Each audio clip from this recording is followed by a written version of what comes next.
Hi, welcome back to another TerranScapes video.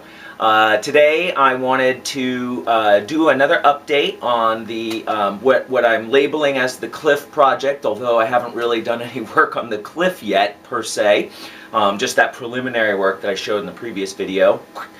But what I wanted to do today was to give you some updates on some of the things that I've been working on, including the small improvement that I've made with the LED lighting, but also the operation of the sliding gates. This is going to have, well, not gates I should say, sort of like horizontal portcullis coming across like this. So I've done some preliminary work on that, and that looks very promising. I feel good, got a handle on that.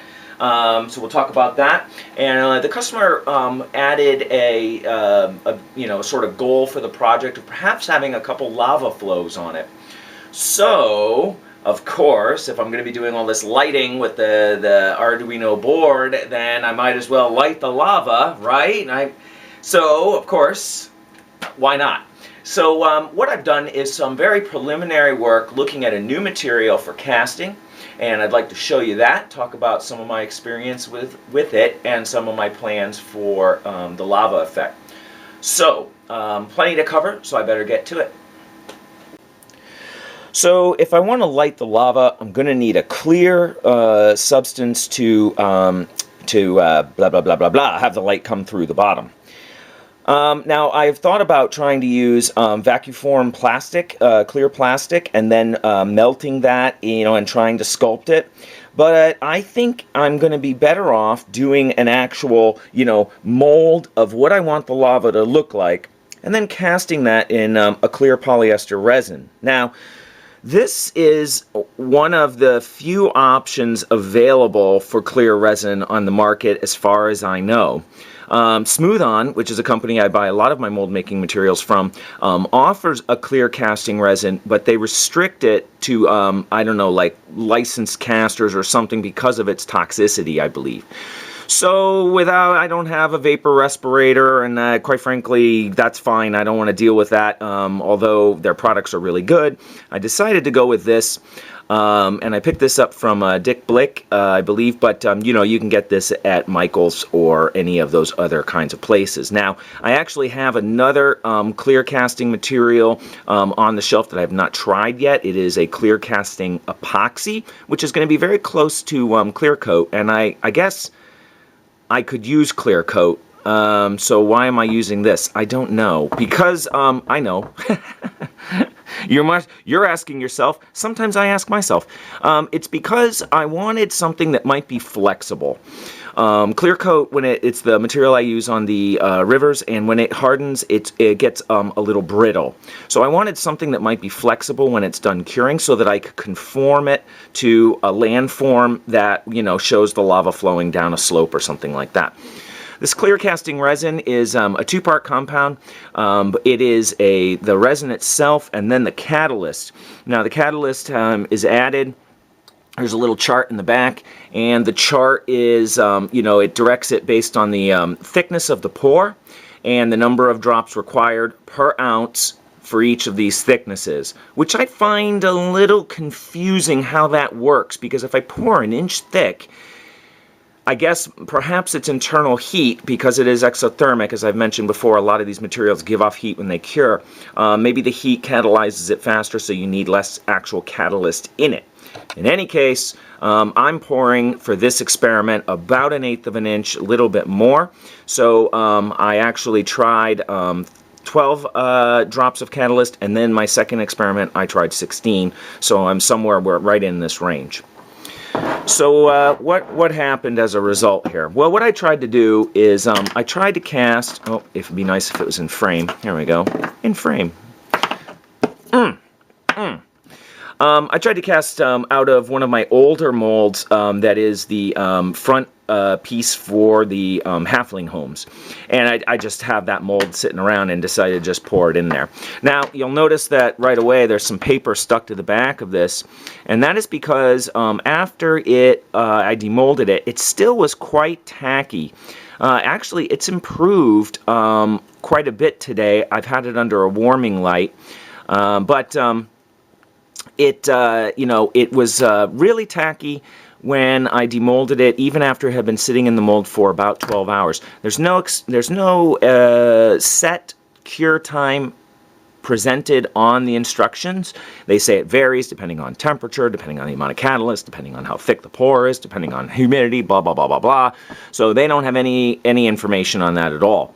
So I figured 8 hours was about enough, and when I demolded this, I laid it down on the paper, and because of its tackiness, of course, you can see it bonded to the paper. I did 2 pours.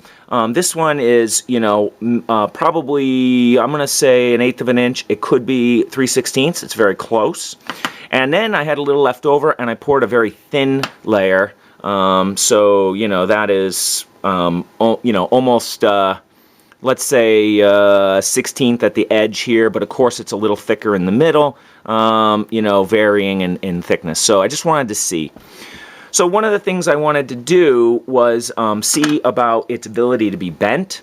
And I had seen somebody, Senji Studios, Senji, S-E-N-J-I Studios. If you haven't ever been to his site, you should definitely go visit it. I'm actually going to put a link in the description down below because his work is so awesome. People need to know about it.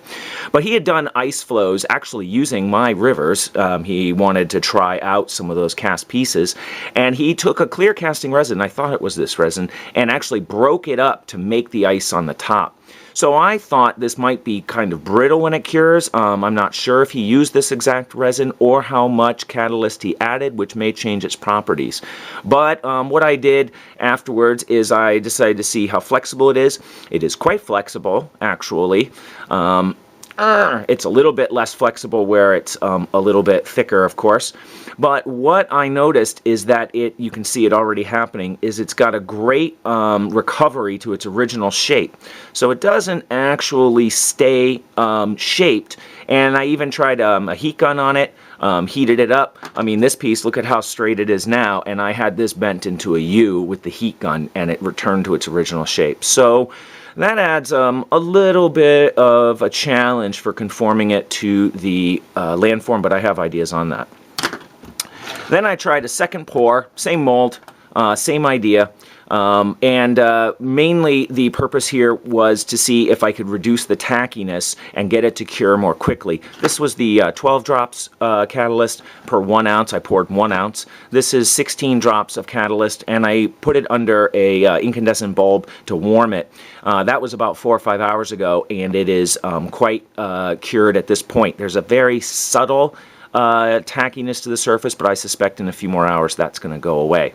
Again, it's quite flexible in thin sheets, but I tried bending this. I tried, while it was tacky, sticking it to a cup to see if I could get it to finish curing in a bent shape after I demolded it, and it just really returns to its original shape. Oh, so it is a little brittle. I haven't really, perhaps as it continues to cure, it will continue to brittle? That's not a verb. It will continue to get brittle, more brittle. I can use adjectives as well. Anyway, and that might mean that I might have to heat it to soften it to, and it does respond well to heating, to conform it to the landform, and then I might have to tack it down with some super glue. So that's going to be a future experiment, but I really wanted to get a sense of the material straight up right away and know whether this is the direction to go in. I might try the same mold with the epoxy resin, which I believe is made actually by the same manufacturer. This is Cast and Craft. And we'll try that out, and I'll probably come back with an update on that maybe next week. But that's the early experiments for my coating for the lava. The material picks up detail very, very well. I did not pre-treat the mold with a release agent. It's a silicone rubber mold, and nor did I talcum powder it. I may try that, but I'm wondering if the talcum powder will obscure the detail. You will see there are a couple bubbles in it, but overall, for a straight-up pour with no prior prep for the mold, it's actually pretty good detail pickup. I would expect to have thicknesses at least this thick, perhaps a little thicker for the lava, as I want to have, you know, bumps, bubbles, cracks, cuts. I've got some ideas on that. We'll talk about that in the future. But I just wanted to, so I think it's going to pick up the detail really well, which is, I guess, where I was trying to go with that. So we'll see how the epoxy does, and we'll maybe do a little side-by-side comparison next week. So this crazy contraption that you see here is basically a cobbled together experiment to see whether I can create a sliding gate. All right, or I'm going to call this from now on a sliding portcullis. These are going to be spears, basically, or rods coming out of the doorway. And the idea being that when retracted, you'll see these little tubes here. These are not spaced right, and I haven't checked for parallel and blah, blah, blah. This is just for proof of concept. But anyway, they'll be retracted into the door, and then when the customer activates the button, they will slide out a full 6 inches, and that will enable them to cross the doorway, and I will have, I'm estimating 5 on one side, 5 on the other, interlocking like this, so others will come across, and that will create a little barrier plus an impaling threat for people trying to come in the door, however the customer wants to use it rule-wise, whatever. Now, in order to do this motion, I need to have this bar, you know, just this, again, cobbled together here, travel 6 inches. So the idea is to have a pair of linkage arms, something like this. Whoops, in frame. There we go. And then it will be connected to a servo. And the servo arm then will, you know, basically move this arm, and then it will slide in and out. Now, what I noticed is that basic physics, of course, levers, simple machine, nothing new here for me, but, you know, got to play with it to remember some things. You know, the farther I am away from the fulcrum, the more force that's needed. So I think the servo at this distance is going to be really underpowered. It's too difficult. And in fact, I wasn't using this metal rod. Originally, I was using balsa wood. I figured if balsa wood could push it, then the metal rod would be overkill. And I was actually breaking some rods trying to hold down the servo, right, and do it from here manually. Well, I can, here we go, like that, but it's a little stiff. I don't know. So checking for rotational distance required, if I pivot it right at the middle, and this servo will have a travel range of up to 180 degrees. I'm not going to need that, and with the Arduino board, I can restrict its motion so that the customer can't overcrank it. That's the plan at this point. But if I hold it at the middle, I still have, so if I pivot it around like this, actually, let me step it out just a little bit. I can still bring it in and bring it out. So I can play with that distance just a little bit, and I should be able to get the motion that I want out of it. Plus, if there's increased, you know, if there's friction here, I was thinking I can graphite lubricate the tubes that are going to hold the rods in the foam. That should be okay, and should reduce the overall friction as well. Now, this is going to be mounted horizontally in the cliff, and the cliff is quite long, so I have a lot of space to work with to mount this internally. The only thing I haven't been able to do yet at this point, the servos actually just came in a few days ago, earlier this week, and they came from Hong Kong, and they took forever. I don't know why. Other things I get from them are quicker. But in any case, this is designed for RC, you know, planes and cars and whatnot, and I don't have a receiver, I don't think, that will power this. I thought I might try my quadcopter and see if I can operate it with the quadcopter. That's you know, another topic I don't talk about, but anyway, I have a Houghton X quadcopter.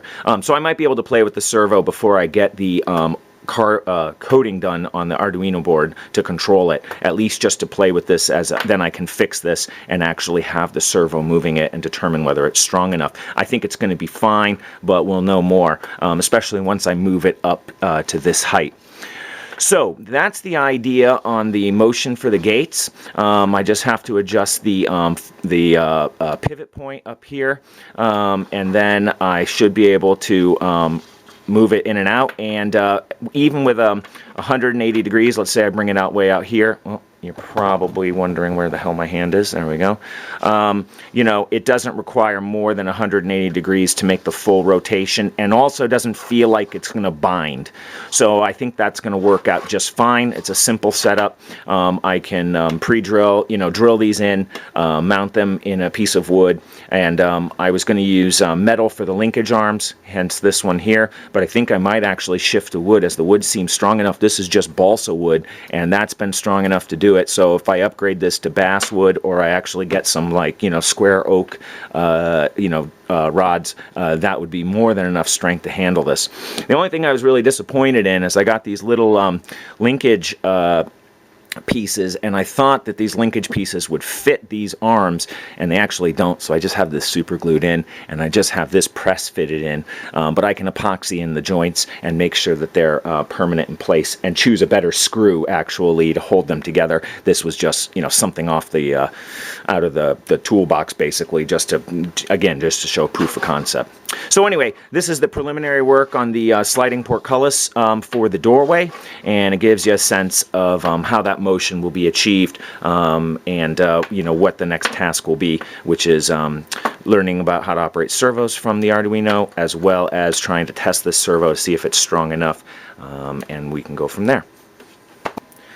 Now, the last part of our update here is how well I've been working on the lighting, what progress I've made. I'm going to be honest, this has been a little slower than I expected, and I've had a lot more to learn than I expected. And it's been discouraging that I don't have this at a ready state just yet, but I'm actually getting pretty close.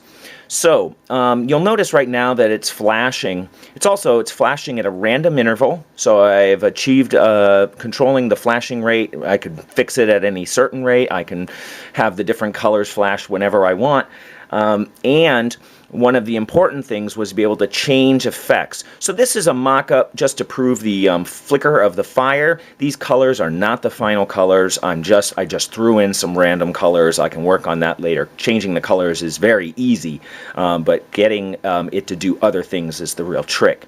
So when I switch the button, you're going to notice it doesn't, it stops. Oh, I got it at the right moment. And then I toggle it to the next effect. Now, this was just a random color change. You've seen this effect last time I did it, plus a fade in and a fade out. Now, the thing I wanted to be able to do was have the customer be able to switch between these whenever he wants. But you'll notice when it starts the color flash, if I push the button, it does not go to the fire. Why? Because it's stuck in a loop, and in the loop it has to wait to complete the loop before it can register the value for the button, check the value of the button, and activate the second effect. So if I time it at the end, there we go. At the very end of the loop there's a pause, and then I can activate the second effect. I don't expect the customer to try to get that right when he tries to toggle between the different effects, especially if there's a long, interval or a very fast interval for the flicker fire. It might be hard to get it at the right spot. See, I missed it. See, I missed it. Oh, there, I got it. So, in order to do what I want it to do, which is to be able to change it at any moment, I have to code it with an interrupt. And that requires actually a few extra steps that involve some new things to me as well. So this has been a crazy learning experiment. I have a person that responded to my videos who is helping me with this, and he sent me a new sketch to look at with some tips on how to do interrupts, and so I'm in the process of understanding that and changing the code. I hope to have that mastered within a couple days, and then once I have that done, I'm pretty much done with the lighting controlling that I want. I can fade lights, I can change their color, I can flicker them, I can increase their brightness, decrease their brightness, and then I'll be able to have the toggle between any of the effects, as many as I want, at any time. See, it's not going. There we go. So that's where I am with the lighting. Once I get the lighting done and I get the interrupt properly coded, then we'll move on to the servo and controlling the servo from the board, and after that, all of the electronics knowledge, at least for this project, will be done. So that gives you a look at the project and where it's been developing, and I actually I'm kind of grateful that the customer added in the lava addition, because right after this project, assuming it stays in the queue, and I'm super grateful to customers who've been very patient, as I work through projects to get to theirs, but I do have potentially a big volcano coming up, and I'd like to incorporate these ideas into the volcano and have, a sculpted, cast lava pit in it that's pulsing, oranges and reds and colors, and really comes through.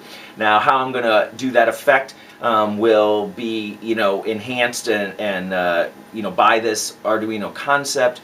And this gives me a chance to work through some of the preliminary experiments that will be applicable to that project and hopefully others down the road. So, so this is all good work, but it's just a lot of learning and a lot of upfront, problem solving to get this going. So I encourage you all to stay with me over the next several weeks. I'm going to try and give an update on this each week and let you know what progress has been made, and you should expect to see continuing progress, right? Continuing progress as the weeks go on. So thank you once again for joining me. Please feel free to leave comments and questions down below. But I recommend not asking me too many questions about programming the board, as I'm really, a newbie at best, and there are plenty of other resources out there for that kind of work that I think would be a much better resource.